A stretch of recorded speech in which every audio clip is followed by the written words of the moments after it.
اپنی استطاعت کے مطابق اس کا حق ادا کرو، اپنی استطاعت کے مطابق پوری زندگی میں پرہیزگاری اختیار کرو، اور مرتے دم تک، یعنی مرنا اور جینا اسلام کے لیے ہو تمہارا۔ ہر ایک کی موت اس حالت میں آئے کہ وہ سچا اور پکا مسلمان ہو، ہر اس چیز سے کٹ جاؤ اور مسلسل کٹنے کی کوشش کرتے رہو جو اسلام کے منافی ہے۔ یعنی کیا بتایا جا رہا ہے؟ شخصیت کی تعمیر کرو، اپنی شخصیت کی تعمیر کرو۔ ہر فرد کو یہ کہا جا رہا ہے کہ اگر شخصیت کی اس طرح سے تعمیر ہوگی جس طرح کہا گیا ہے، اور اگر شخصیت کی تعمیر نہیں ہوگی تو کچھ بھی نہیں کر سکیں گے، اور شخصیت کی تعمیر ہو جائے گی تو انشاءاللہ سب کام جو ہیں آسان ہو جائیں گے۔ تو کیا بتایا گیا؟ پہلا مرحلہ افراد کی کردار سازی ہو، یہ کہا جا رہا ہے۔ پھر اگلی اگر اپنی آیت کی طرف بڑھتے ہیں تو اس میں وہ آیات جو ہے پچھلی آیات کے ساتھ اللہ تعالیٰ نے جوڑ دی ہے۔ کس طریقے سے کہا جا رہا ہے کہ سب مل کر اللہ کی رسی کو مضبوطی سے پکڑو اور تفرقے میں نہ پڑو۔ اب کیا پیغام دیا جا رہا ہے؟ اجتماعیت اختیار کرو۔ پہلا مرحلہ کیا تھا؟ افراد کی کردار سازی کی اصلاح اور تقویٰ کو بتایا گیا تھا، اس کی شرط۔ اور دوسرا مرحلہ اب کیا ہے؟ اجتماعیت اختیار کرو۔ اجتماعیت کیا ہے؟ کہ کوئی بھی کام پر اکٹھا ہو کر مل کر کام کرنا، وہ کام چاہے اب دنیاوی ہو یا دینی ہو، یہ اجتماعیت ہے۔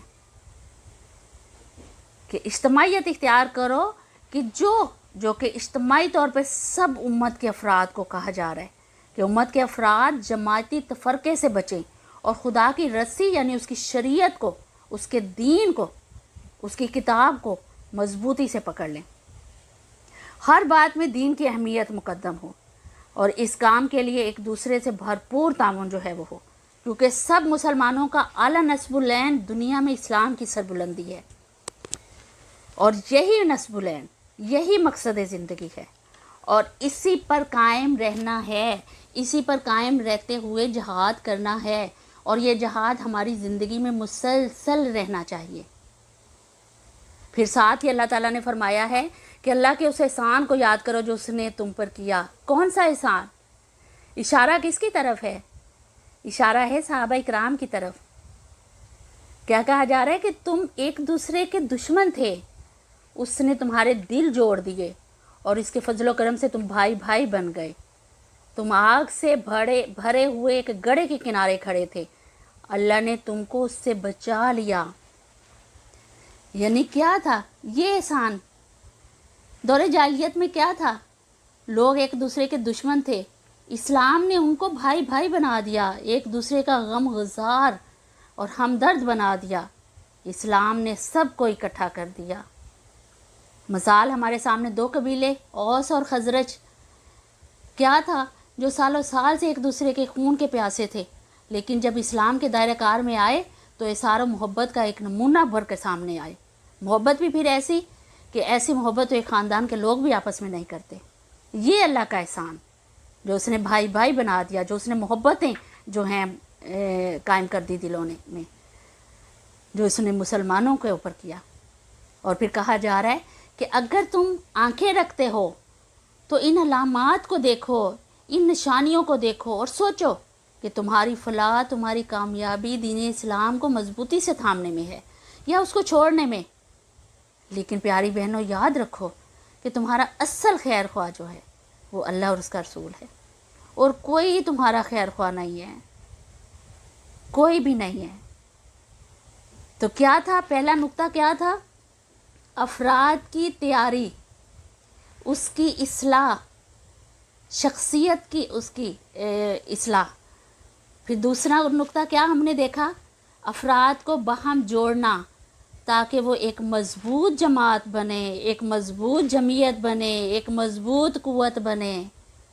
اب انشاءاللہ اگلی آیت میں تیسرا نقطہ ہم دیکھیں گے کہ جو جماعت، جو جمعیت یا جو قوت وجود میں آئی ہے اس کے کرنے کا کام کیا ہے، کس کام کے لیے محنت کرنی ہے۔ اب تو یہ اگلی آیت میں ہم دیکھتے ہیں جس میں اللہ تعالیٰ کہہ رہے ہیں کہ تم میں کچھ لوگ تو ایسے ضرور رہنے چاہیے جو نیکی کی طرف بلائیں اور برائی سے روکیں اور بھلائی کرنے والے ہوں، برائی سے روکنے والے ہوں، اور برائی سے روکیں۔ جو لوگ یہ کام کریں گے حقیقت میں وہی فلاح پانے والے ہیں، وہی فلاح پائیں گے حقیقت میں۔ کیا کہا جا رہا ہے کہ اگر تم اس راہ حق پر ثابت قدم رہنا چاہتے ہو تو تم میں ایک ایسی جماعت ہونی چاہیے جو داعی الی الخیر ہو، تمام انسانوں کو نیکی کی طرف بلائے، نیکی اور اچھے کاموں کا حکم دے، برائی سے روکے، تاکہ معاشرہ پاک صاف رہے اور لوگوں کو راہ حق و ہدایت پر قائم رکھے۔ تو یہ جماعت ہمیشہ موجود رہنی چاہیے تاکہ تم فلاح پا سکو، کامیاب ہو سکو، اور اسی میں تمہاری فلاح و کامیابی ہے۔ تو پیاری بہنوں، یہاں مراد کون سی جماعت کو کہا گیا ہے؟ امت مسلمہ ہے یا پھر آج کے دور کی چھوٹی چھوٹی جماعتیں ہیں؟ اگر تو امت مسلمہ ہے تو پھر سوال یہ پیدا ہوتا ہے کہ اگر امت مسلمہ کو جماعت کہا گیا ہے تو پھر نیکی کا حکم کس کو دیا جائے، برائی سے کس کو روکا جائے، کفار کو یا کس کو؟ اور کیا ہم خود راہ راست پہ ہیں؟ امت مسلمہ کیونکہ ایک بڑی امت ہے پیاری بہنوں، بہت بڑی تعداد میں، لیکن کیا ہے، سوئے ہوئے ہیں۔ خطاب تو امت مسلمہ سے ہی ہے، لیکن سوئے ہوئے ہیں، اپنے منصب کو بھولے ہوئے ہیں، دین سے دور ہیں۔ اب اس امت کے اندر سے ہی چھوٹی امت بنے گی، چھوٹی جماعت بنے گی، اور وہ جماعت اپنے ذمہ یہ کام لے گی کہ جاگو اور جگاؤ۔ اللہ نے تمہیں جاگنے کی اگر صلاحیت دی ہے تو اب دوسروں کو جگاؤ، اور فلاح پانے والے صرف اور صرف یہی لوگ ہوں گے، کامیاب یہی لوگ ہوں گے۔ پھر ساتھ ہی اللہ تعالیٰ نے کیا فرما دیا ہے؟ اللہ تعالیٰ نے فرمایا کہ کہیں تم ان لوگوں کی طرح نہ ہو جانا جو فرقوں میں بٹ گئے اور کھلی کھلی واضح ہدایت پانے کے بعد پھر اختلافات میں مبتلا ہوئے۔ جنہوں نے یہ روش اختیار کی وہ اس روز سخت سزا پائیں گے۔ یعنی تم لوگ تو فرقے بازی میں مبتلا نہ ہو جانا، کیونکہ ایسے لوگوں کے لیے بڑا سخت عذاب ہے جو لوگ نیکی کا حکم نہیں دیتے اور برائی سے روکتے نہیں ہیں۔ لہٰذا ہمیں لوگوں تک اللہ کا پیغام پہنچانا ہے۔ کہا جا رہا ہے کہ سابقہ اہل کتاب اور امتوں کی طرح نہ ہو جانا۔ ان کے پاس دین حق کا علم تھا، اور پھر اللہ کی کتاب اور اللہ کی ہدایت بھی ان کے پاس آ گئی تھی، لیکن کیا کیا انہوں نے؟ باہمی اختلافات میں پڑ گئے اور دین کی وحدت کو انہوں نے ضائع کر دیا، الگ الگ فرقے بنا لیے۔ یہاں ہم سے کہا جا رہا ہے کہ تم بھی گمراہی میں مبتلا نہ ہو جانا، کہ ایک دین پر جمع رہنے کی جگہ مختلف فرقوں میں نہ بٹ جانا، کیونکہ فرقے بندی کے نتائج ہم دیکھ چکے ہیں۔ پہلی امتیں جب فرقہ بندی میں پڑ گئی تھی تو کیا ہوا تھا؟ پوری کی پوری قوم کا وجود جو تھا صفحہ ہستی سے مٹ گیا تھا۔ ہمیں یہ ہدایت کی جا رہی ہے کہ تم فرقہ بندیوں میں نہ پڑنا۔ تو پیاری بہنوں، آج ہم کیا دیکھتے ہیں، کیا ہو رہا ہے آج، کہ وہی فرقہ بندیاں ہم میں موجود ہیں، وہی تفرقے بازیاں ہم میں موجود ہیں۔ تو اب ان کی اصلاح کون کرے گا؟ کون اللہ کے دین کی خاطر باہر نکلے گا؟ پیاری بہنوں، تاریخ ہمارے سامنے ہے کہ جب اللہ کے قانون کی خلاف ورزی ہونے لگتی ہے، اختلافات بڑھ جاتے ہیں اور امت مختلف فرقوں میں بٹ جاتی ہے، تو پھر اللہ اسی امت میں سے اپنے خاص چنے ہوئے بندوں کو نکالتا ہے اپنے دین کی سربلندی کے لیے، کیونکہ اسے دین کے چراغ کو تو اللہ نے جلانا ہی ہے۔ تو میری عزیز بہنوں، جب اللہ نے اپنے چنے ہوئے بندوں کو اپنے دین کی سرفرازی کے لیے، دین کی سربلندی کے لیے اپنے چنے ہوئے بندوں کو نکالنا ہی ہے، تو وہ چنے ہوئے بندوں میں ہم شامل کیوں نہیں ہو سکتے کہ ہم بھی اللہ کے دین کو سربلند کرنے والے بن جائیں؟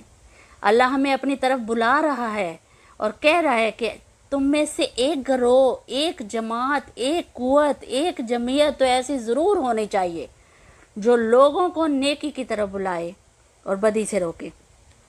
آئیں ہم آج سے ہی ان کوششوں میں لگ جائیں اور اپنے اللہ کے محبوب بندوں میں شامل ہو جائیں۔ اللہ پاک ہمیں استقامت دے، ہمیں دین کی سمجھ بوجھ عطا کرے، ہمیں نیکی کا حکم دینے والے اور برائی سے روکنے والا بنا دے۔ اللہ ہم سب کا حامی و ناصر ہو۔ جزاک اللہ خیر۔ سبحانک اللہم و بحمدک نشہد لا الہ الا انت نستغفرک و اتوب الیک۔ جزاک اللہ۔